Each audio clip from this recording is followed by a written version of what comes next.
El Espíritu de Jehová el Señor está sobre mí, porque me ungió Jehová.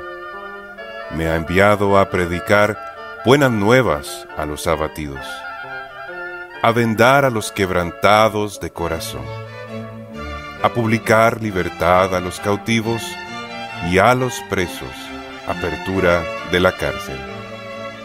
Estas son las palabras del profeta Isaías que se cumplieron en el ministerio de nuestro Señor y Salvador Jesucristo. El ministerio liberando a los cautivos de la Iglesia Bautista Reformada Los Lagos en Costa Rica presenta este programa como apoyo al curso bíblico Batalla por la Pureza Sexual. Acompáñenos mientras repasamos los principios bíblicos que nos enseñan cómo vencer sobre el pecado y experimentar la libertad prometida por nuestro libertador Jesucristo.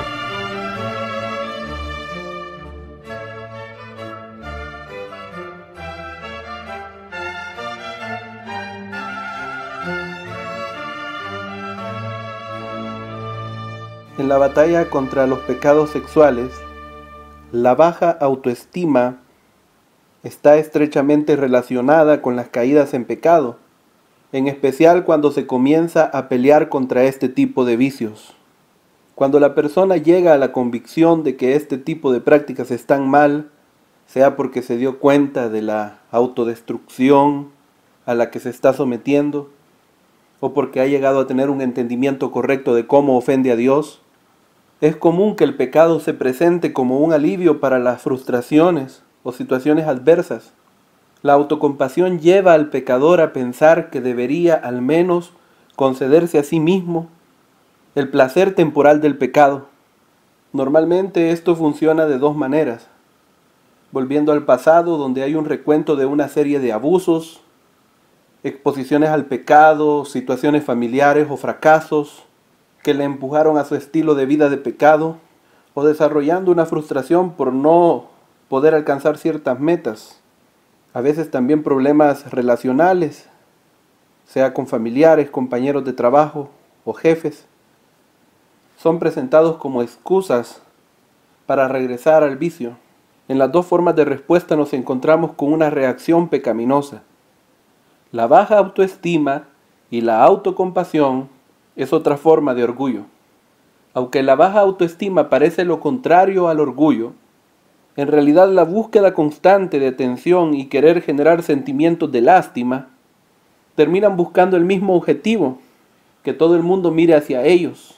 Es una forma de egocentrismo disfrazado de fracaso, una forma de orgullo herido, una apelación al amor propio. El que tiene baja autoestima en realidad piensa que merece más de lo que tiene porque se compara con otros. La psicología ha influido muy negativamente al abordar los problemas de conducta que nosotros sabemos que son pecado. Normalmente el psicoanalista y hasta los llamados psicólogos cristianos indagan en la historia de la persona para finalmente encontrar a quién transferir la culpa. El concepto de pecado no existe en la psicología. Por lo tanto, en vez de ayudar a la persona a superar un hábito pecaminoso, le ayudan a convivir con él sin remordimiento. Un pasado de sufrimiento no es justificante para pecar, pues las acciones que terceros cometieron no justificarán nuestros propios pecados.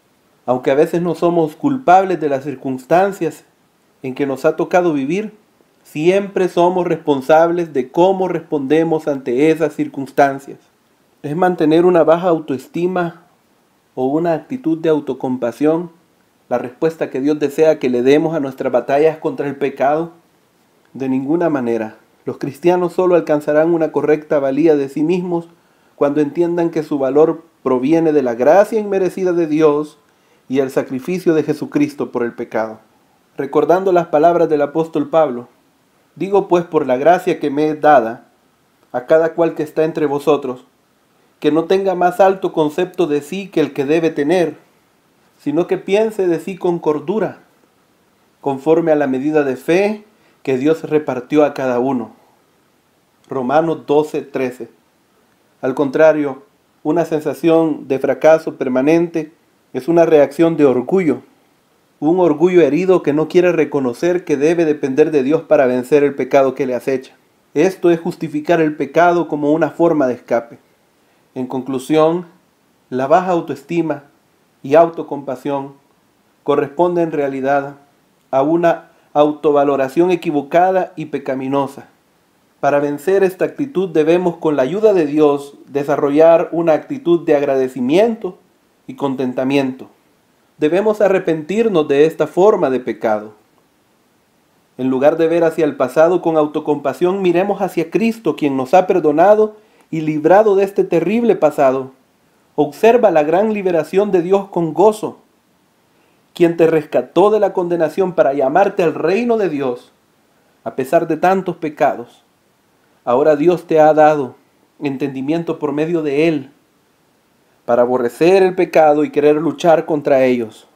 Esta no es una obra del hombre, es una obra de Dios. Como dice Hebreos capítulo 4, de los versículos 14 al 16, por tanto, teniendo un gran sumo sacerdote que traspasó los cielos, Jesús el Hijo de Dios, retengamos nuestra profesión, porque no tenemos un sumo sacerdote que no pueda compadecerse de nuestras debilidades, sino uno que fue tentado en todo, según nuestra semejanza, pero sin pecado. Acerquémonos pues confiadamente al trono de la gracia, para alcanzar misericordia y hallar gracia para el oportuno socorro.